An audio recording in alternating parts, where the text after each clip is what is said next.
O tema da pregação nessa noite, proposto aí pelos irmãos, viver como filhos de Deus.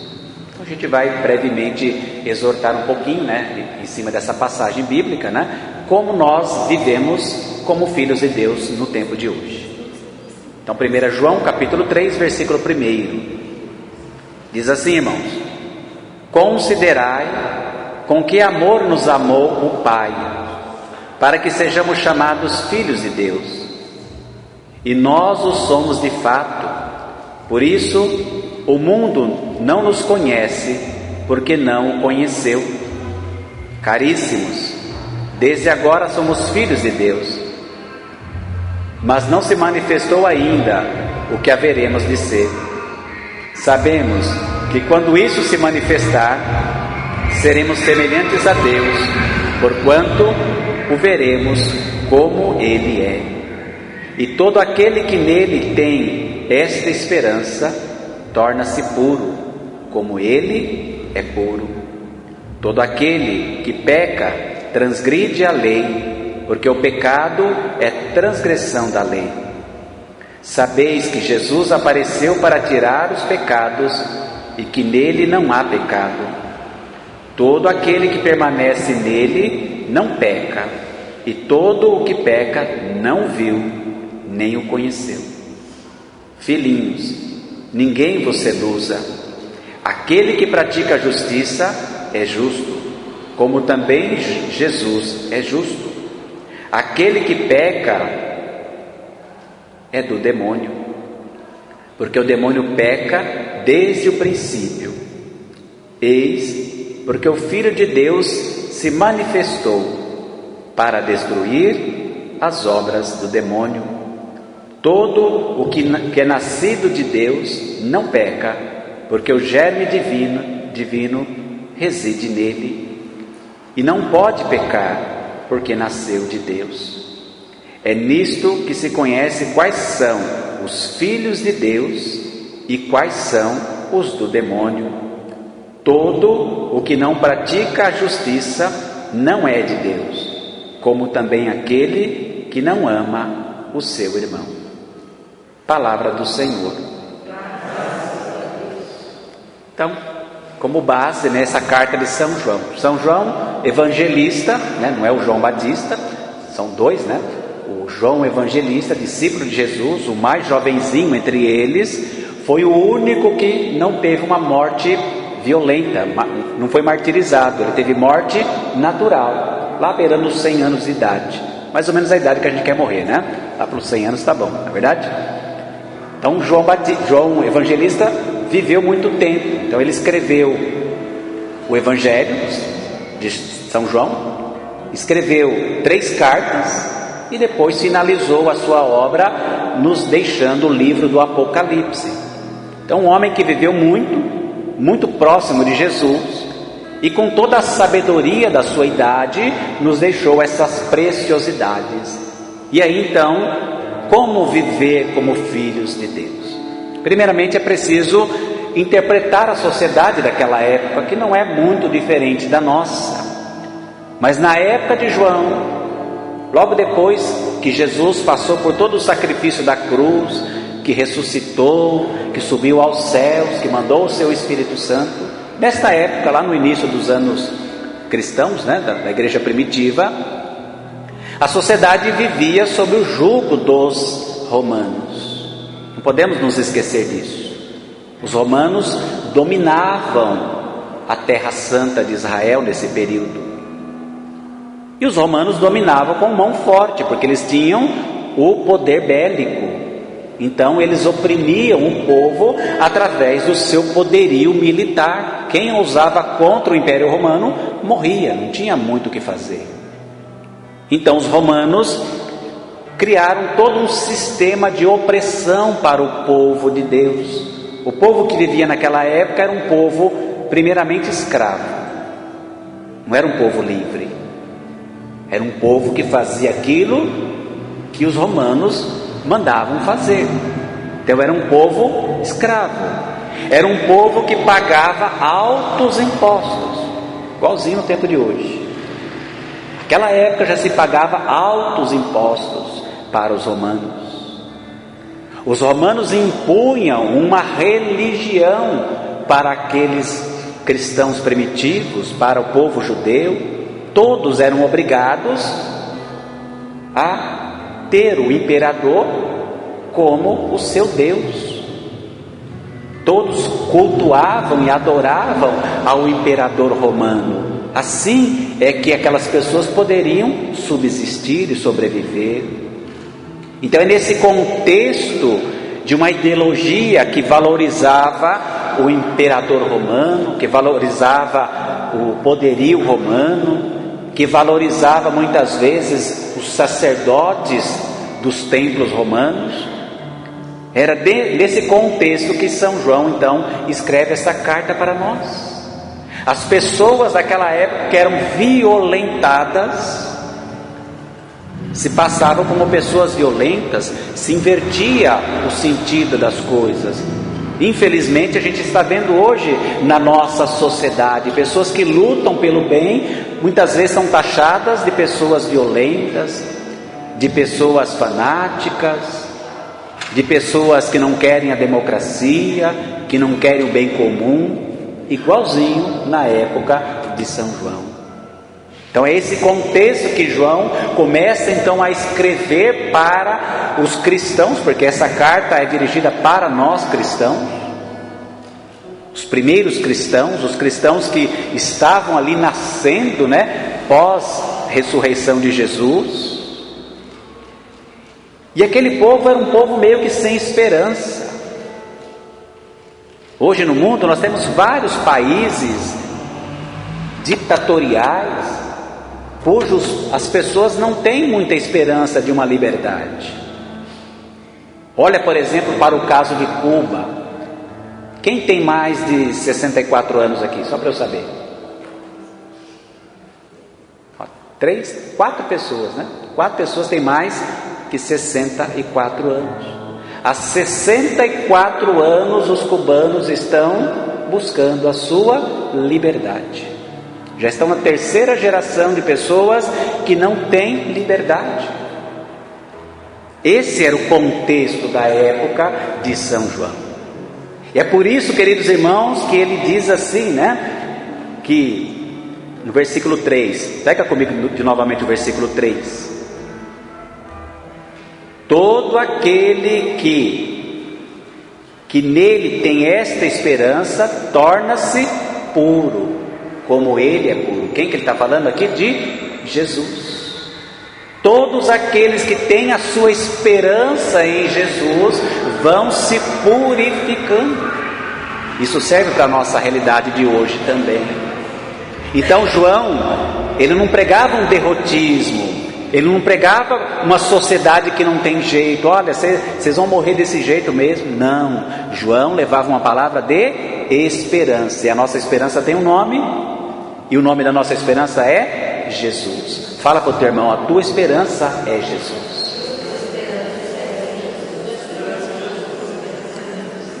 Então, queridos irmãos, voltando aqui no texto bíblico, o versículo 1 diz assim para nós, olha, alguns pensamentos, para a gente poder gravar bem isso, o que é viver como um filho de Deus. Se nós queremos viver como um filho de Deus, é preciso entender que Deus é este. Infelizmente, nem todos nós temos uma experiência boa com o nosso Pai terrestre. Infelizmente.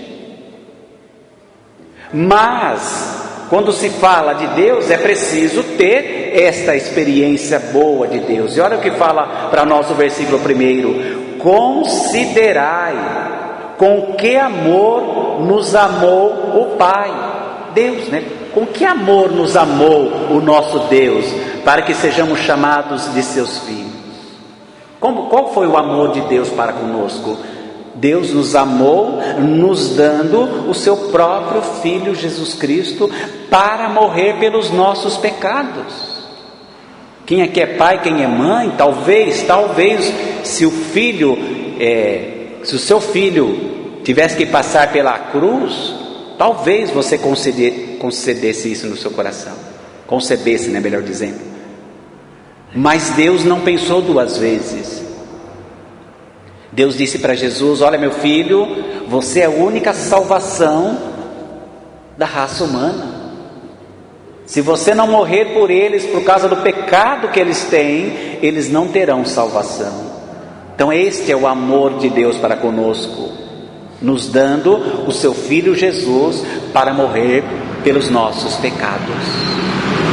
Então Deus nos ama com esse amor eterno. Como diz para nós lá a profecia de Isaías no capítulo 49, desde o nosso nascimento, desde o ventre da nossa mãe, Deus nos conhece pelo nosso nome. E Deus chama cada um de nós pelo nome. Qual é o seu nome? O meu é Claudemir. Qual é o seu nome? Acho que Deus não escutou. Qual é o seu nome? Deus se conhece pelo seu nome. Não existe outro Claudemir, outro Rafael, outro Anilton na face da terra. Somos únicos. É com esse amor exclusivo que Deus nos amou, nos dando o seu Filho Jesus, nos resgatando do nosso pecado, para que nós possamos então estar novamente com Ele um dia no paraíso que os nossos primeiros pais perderam. Então, Jesus veio a este mundo para nos dar a salvação. E Jesus é a maior prova de que Deus nos ama. Glória a Deus. Fala para o teu irmão: Deus ama você.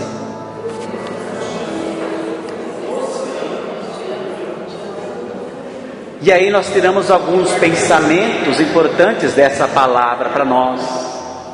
Algumas atitudes práticas para que a gente possa viver como filhos de Deus. Viver como filhos desse mundo, infelizmente, está cheio de tranqueira por aí vivendo. Não é verdade? Cada esquina que você vai, você encontra pessoas perdidas aí que vivem de qualquer jeito. Nós queremos viver conforme os filhos de Deus devem viver. Então, qual que é a nossa primeira atitude nesse sentido? É preciso nós rompermos com o pecado. O que é pecado? É tudo aquilo que nos afasta de Deus. Tudo aquilo que te afasta de Deus é pecado. A idolatria do sexo, do dinheiro. Você buscar Deus onde Deus não está. Você trair a confiança dele.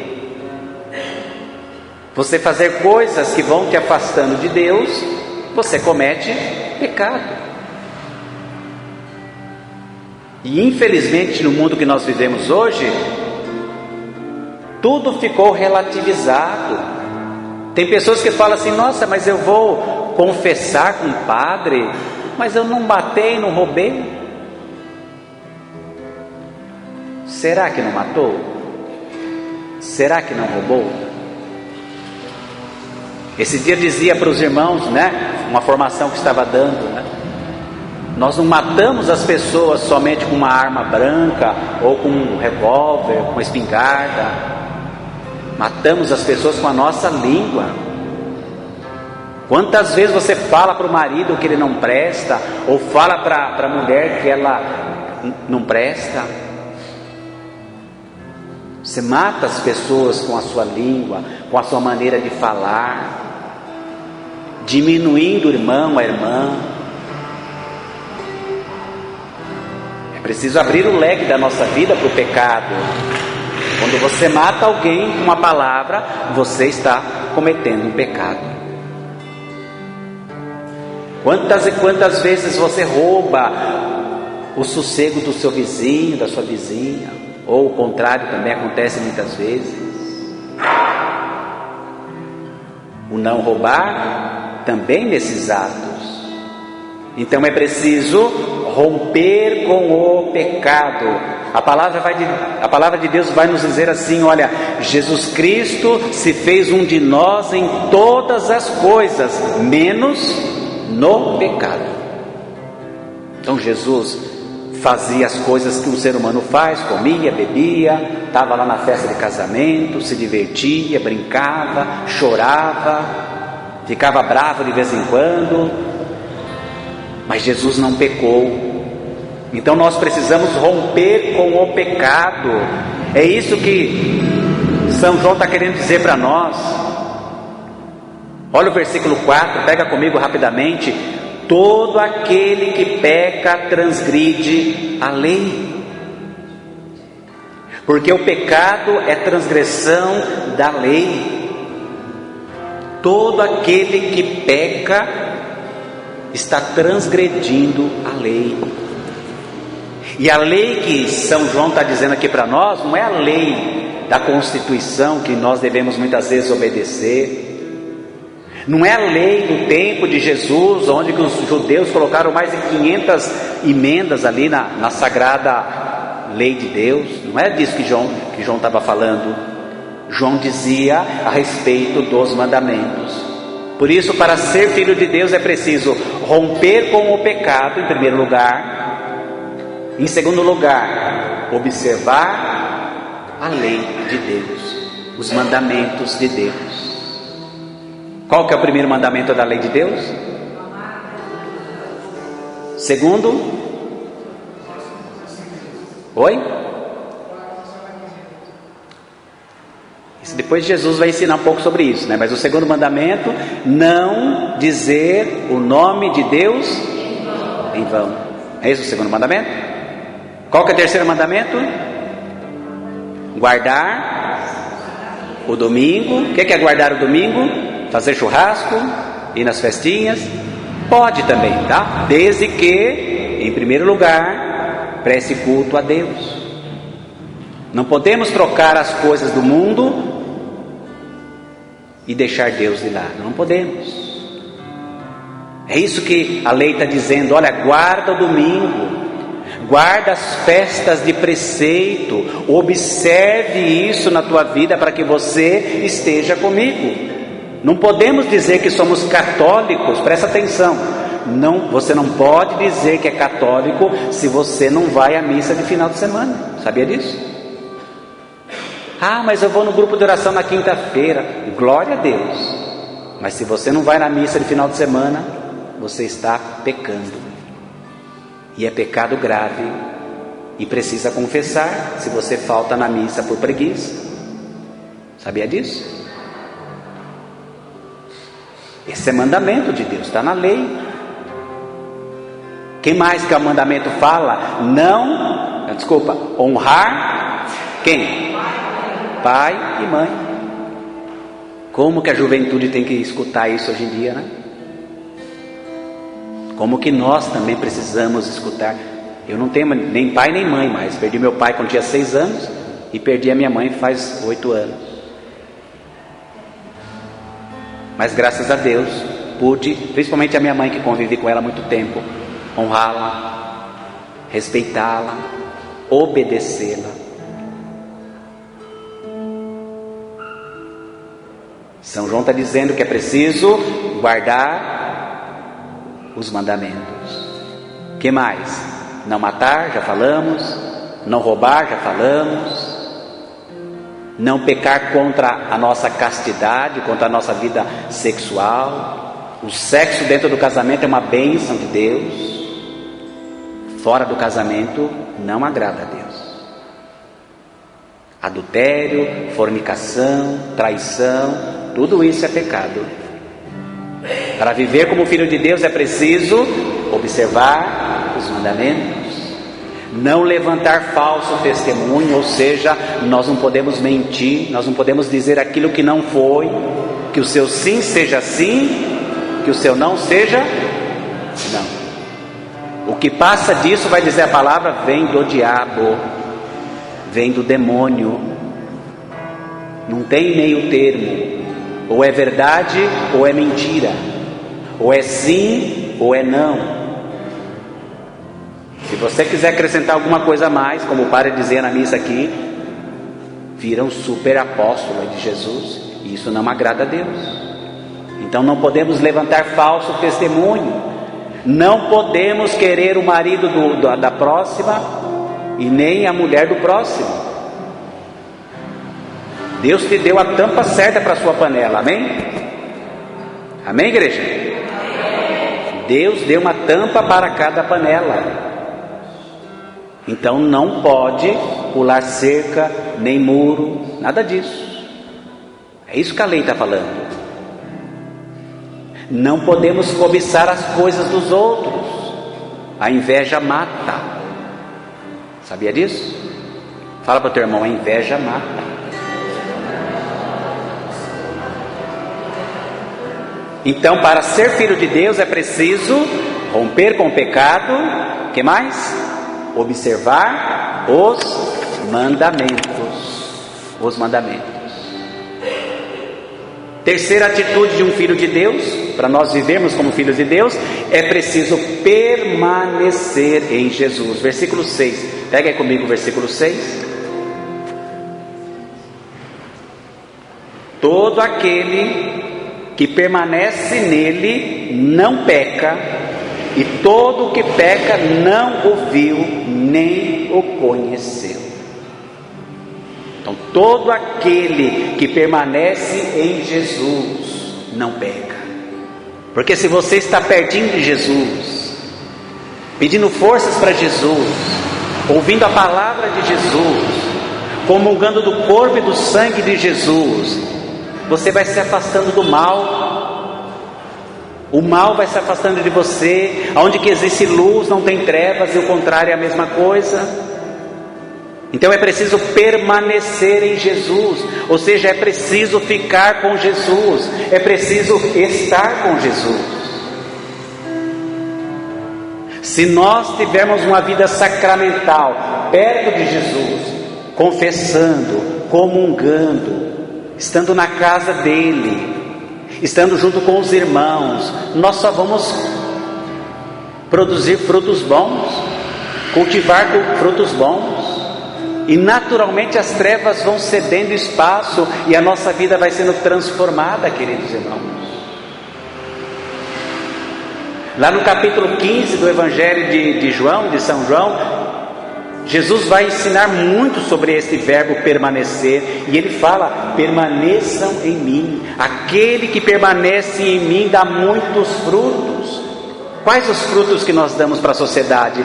Frutos de santidade, frutos de conversão. Uma pessoa que está próxima de Jesus, ela vai orientar o outro a sair da escravidão. Uma pessoa que permanece em Jesus vai tirar o cisto do olho do irmão, porque muitas vezes o irmão não está vendo as coisas erradas que anda fazendo. Eu trabalhava numa empresa e tinha uma pessoa que era de igreja, e todo mundo sabia que ela ia para a igreja, que ia no grupo de jovens, que participava da missa, mas aquela pessoa tinha uma malícia tão grande, tudo ela maliciava, tudo ela falava com malícia, olhava com malícia, e aquilo começou a afastar pessoas da igreja. Olha como que a gente muitas vezes é olhado. Muitas vezes você não sabe, mas você está sendo, que nem lá no Big Brother, né? Vigiado 24 horas por dia. Para ajudar, não aparece ninguém de repente, mas para apontar o dedo para você, falar que você está fazendo coisa errada, aparece aos montes. Por isso, ande com Jesus para não fazer besteira no mundo. Fala para o teu irmão: anda com Jesus, irmão.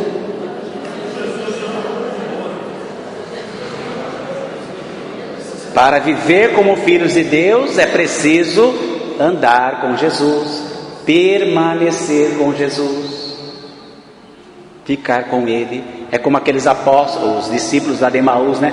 Fica conosco, Senhor, já está avançada a hora, fica aqui conosco. E Jesus ficou. E aquela noite nunca mais foi a mesma para aquele casal, porque Jesus, a luz do mundo, os iluminou para todo sempre.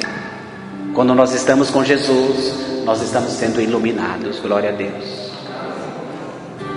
E para finalizar, praticar a justiça. Versículo 7, pega comigo. Filhinhos, ninguém vos seduza.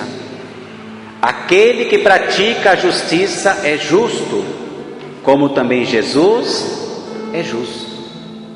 O que significa você praticar a justiça? É você ser uma pessoa justa. E o que é ser uma pessoa justa na Bíblia? É ser uma pessoa obediente a Deus e ser uma pessoa de atitudes cristãs. Quando São Tiago falava da fé sem obras, que é uma fé morta, o que significa isto? Significa que a tua fé em Jesus, a tua fé em Deus, vai transformar a sua vida e vai fazer com que você haja na sociedade de uma maneira conforme Jesus agiria. Essa é a justiça de Deus.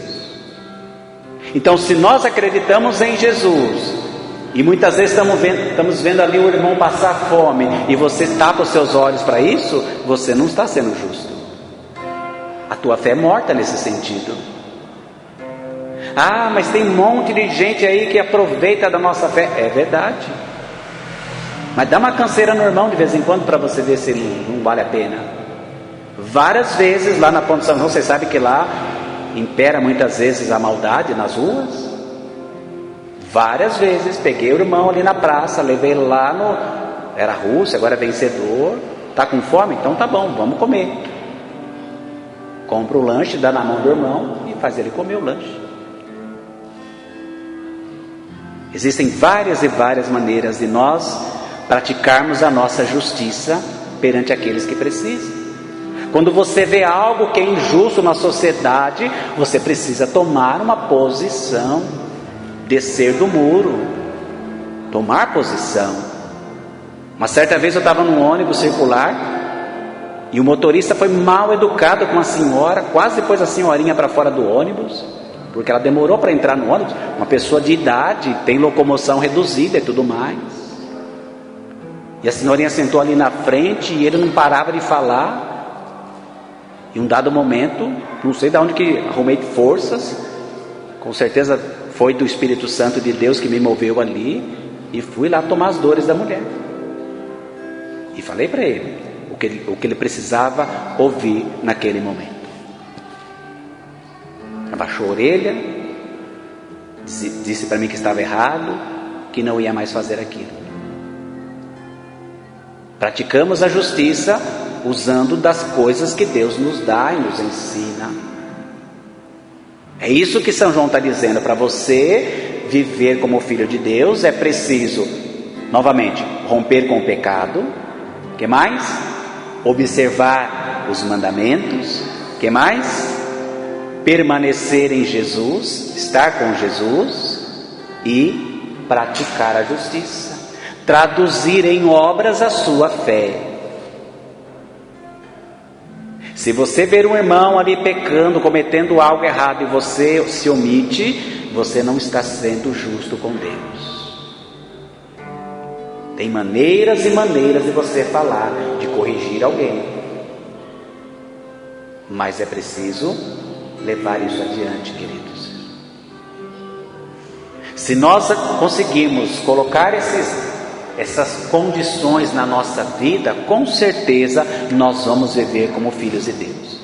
Agora, se prepare, os filhos de Deus são perseguidos. Quem quiser me seguir, tome a sua cruz, renuncie a si mesmo e me siga.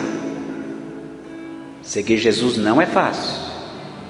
Muita gente vai pipocar na hora H. Deus nos livre disso, de negar Jesus por causa das coisas desse mundo, de negar a nossa fé por causa dos prazeres desse mundo. Muita gente vai pipocar, mas Deus está nos dando nessa noite esta graça de compreender que é preciso viver como filhos de Deus na sociedade corrompida pelo demônio. O demônio tem deitado e rolado para cima das nossas famílias, para cima dos nossos políticos, para cima do nosso judiciário, tem deitado e rolado. Mas ele sabe que pouco tempo lhe resta, porque os filhos de Deus são mais que vencedores. Glória a Deus. Fala para o teu irmão, você é mais que vencedor.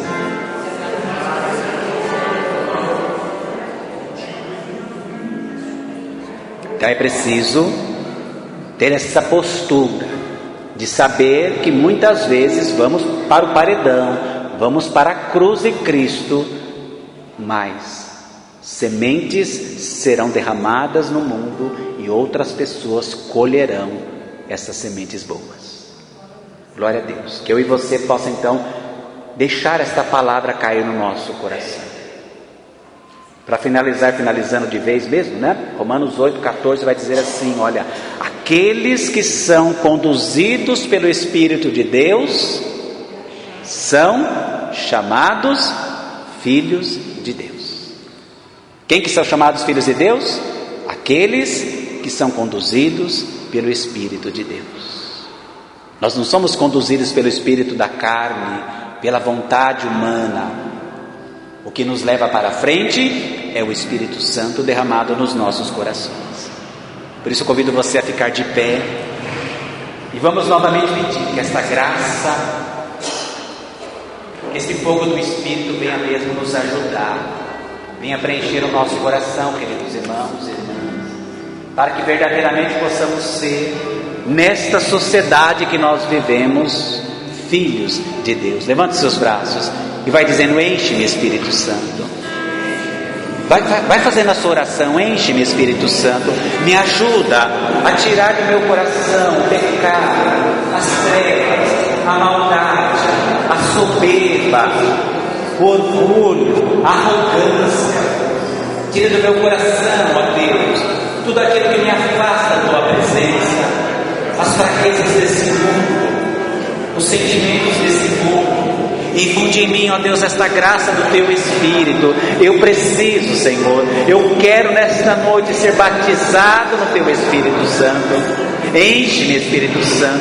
Batiza-me, Espírito Santo. Capacita-me, Espírito Santo. Tira do meu coração todas as trevas, todo orgulho, toda vaidade. Eu quero ser verdadeiramente um filho de Deus.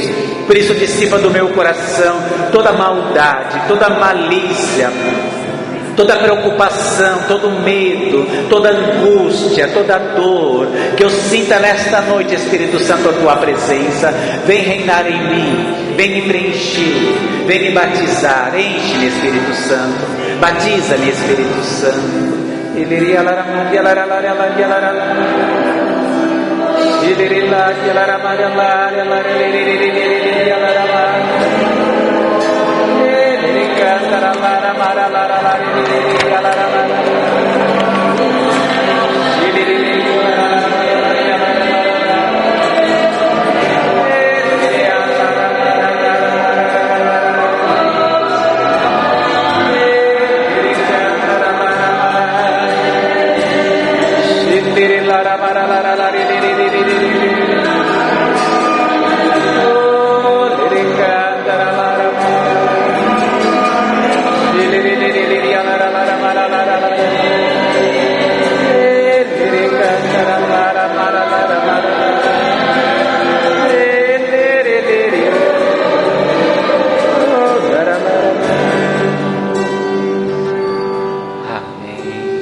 Vai agradecendo ao Senhor, vai dizendo: obrigado, Deus, por esta noite.